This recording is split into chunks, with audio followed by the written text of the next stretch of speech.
Everyone carries a shadow, and the less it is embodied in the individual's conscious life, the blacker and denser it is. If an inferiority is conscious, one always has a chance to correct it. But if it is repressed and isolated from consciousness, it never gets corrected, and is liable to burst forth suddenly in a moment of unawareness. At all counts, it forms an unconscious snag, thwarting our most well-meant intentions. Carl Jung talks about two types of shadows: the personal shadow, the unknown dark side of our personality, and the collective shadow, the unknown dark side of society. Starting with the personal shadow, Jung calls it the thing a person has no wish to be. It represents unknown or little known attributes and qualities of the ego. It is the sum of all those unpleasant qualities we like to hide from ourselves. The shadow contains inferiorities which everybody has but prefers not to know about. They seem weak, socially unacceptable, or even evil. The shadow is most visible when one is in the grip of anxiety or other emotions, under the influence of alcohol, etc. One may suddenly blurt out a hostile remark during a friendly conversation.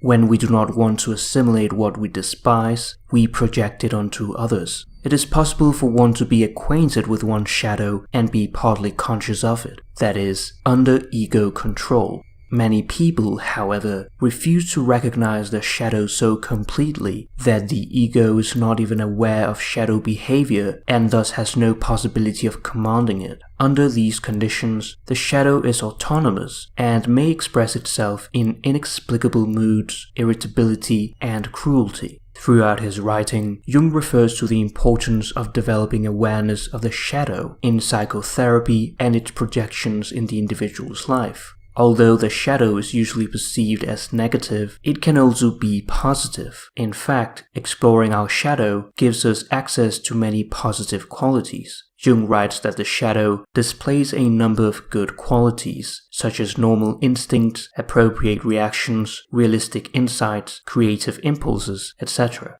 One of Jung's closest collaborators, Marie-Louise von Franz, writes, "The shadow is not necessarily always an opponent. In fact, he is exactly like any human being with whom one has to get along, sometimes by giving in, sometimes by resisting, sometimes by giving love. Whatever the situation requires, the shadow becomes hostile only when he's ignored or misunderstood." The shadow contains all sorts of qualities, strengths and potentials, which if remain unexplored, give us a state of impoverishment in our personality, creating unconscious snags which inhibit the growth and embodiment of these good qualities that lie dormant in our psyche. For instance, a person might believe that being assertive is being rude or aggressive, losing the qualities of confidence and the ability to speak up for himself in an honest and respectful way, which in turn may lead to less proactivity, make it more difficult to get a raise or job promotion, struggle with money, and so on.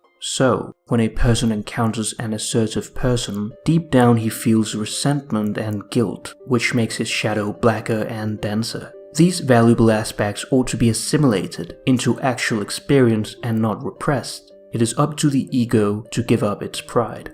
We also encounter our shadow in our dreams. As a person of the same sex as the dreamer, it is what seems to be a criticism of our character from the unconscious, an inner judge of your own being that reproaches you, and the result is usually embarrassed silence. We must identify the contents of the shadow and integrate them into our personality. This is the process of the realization of the shadow, also known as shadow work. Here begins the painfully and lengthy work of self-education. One must enter into long and difficult negotiations with the shadow, a work, we might say, that is the psychological equivalent of the labors of Hercules. Through shadow work, one can observe one's shadow outwardly by watching one's emotional reactions and being radically honest about one's interactions with others, and inwardly by exploring one's dreams. This allows one to become enlightened and reduces the shadow's destructive potential, not so much as it were by waging war against the darkness, but by bringing the darkness to the light to the darkness. As Jung writes, there is no light without shadow, and no psychic wholeness without imperfection. One must not strive for perfection, but rather wholeness of personality. The lifelong process of individuation creates a balance between one's conscious and unconscious realms, aligning the ego to the self, the totality of one's personality. However scary or dark it is to confront our shadow, finding truth brings relief. Discernment of the truth is the process of authenticity, a painstaking excavation into the depths of our being, to explore possibilities and limitations, distortions and the buried and often forgotten parts of ourselves and abilities. Most people, however, are too indolent to think deeply about even those moral aspects of their behavior of which they are conscious, let alone to consider how the unconscious affects them. The shadow can also consist of factors that stem from a source outside the individual's personal life. Here's when we stumble upon the collective shadow, the dark side or the unknown or little-known aspects of a society and culture. It consists of that which opposes our shared and collective values. The collective shadow refers to a huge, multidimensional, often horrifying yet elusive aspect of human life, to an immensity of harm inflicted by human beings upon each other and the natural world, and to the vast after effects of such harm in subsequent generations. We find the collective shadow in the projection of darkness and inferiority, in violence and oppression, in the invisibility of current suffering, in the denial of current responsibility. While collective shadow material may be acted out brutally in wars, massacres, and genocides, it may also hide under the often attractive cloaks of missionary activity, such as mandating the use of particular languages, an Orwellian reality that we are experiencing in the present time. As is the nature of all shadow material, whether individual or collective, its existence and influence may be pervasive without being obvious. The collective shadow manifests outwardly in atrocities, persecution, physical suffering, sickness, poverty, malnutrition, alcoholism, crime, the death of cultures, and so on. It may also manifest more inwardly amid the complexities of each individual psyche as hatred toward oneself, one's heritage, and one's culture, depression and feelings of impotence, the desire for revenge so that others might experience something like one's own pain, etc.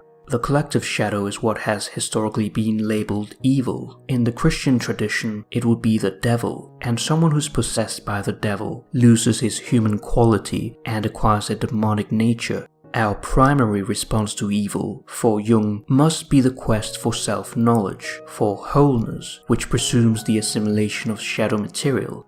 The individual must know relentlessly how much good he can do and what crimes he's capable of.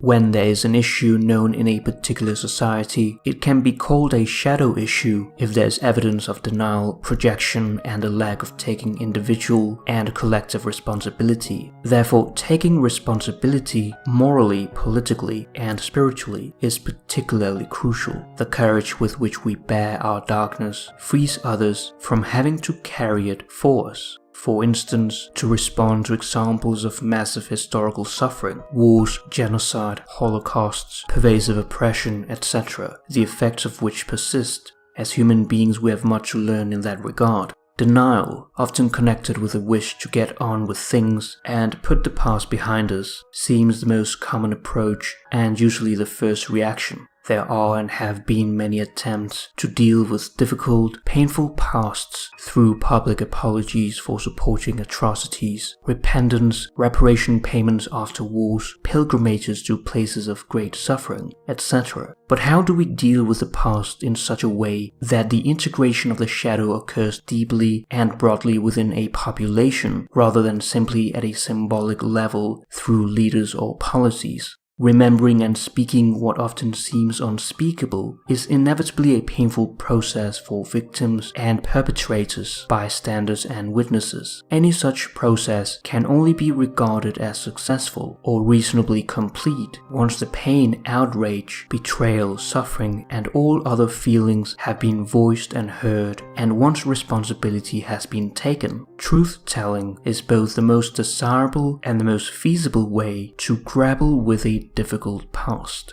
One example of a terrible mass psychosis represented by the collective shadow is Nazi Germany, where people fell into the demonic nature through the personal shadow. They joined the Nazi party and did worse things than they could ever have imagined or would have done under normal social conditions. In this sense, the personal shadow is the bridge to the collective shadow. Therefore, it is important to solve one's inner conflicts first, one's personal shadow, so that one does not fall into the collective shadow unconsciously. One may then later influence other people, and society would be better off as a whole. If we practice mindfulness, we will know how to look deeply into the nature of war and with our insight wake people up so that together we can avoid repeating the same horrors again and again. The war is in us, but is also in everyone. Everything is ready to explode, and we are all co-responsible.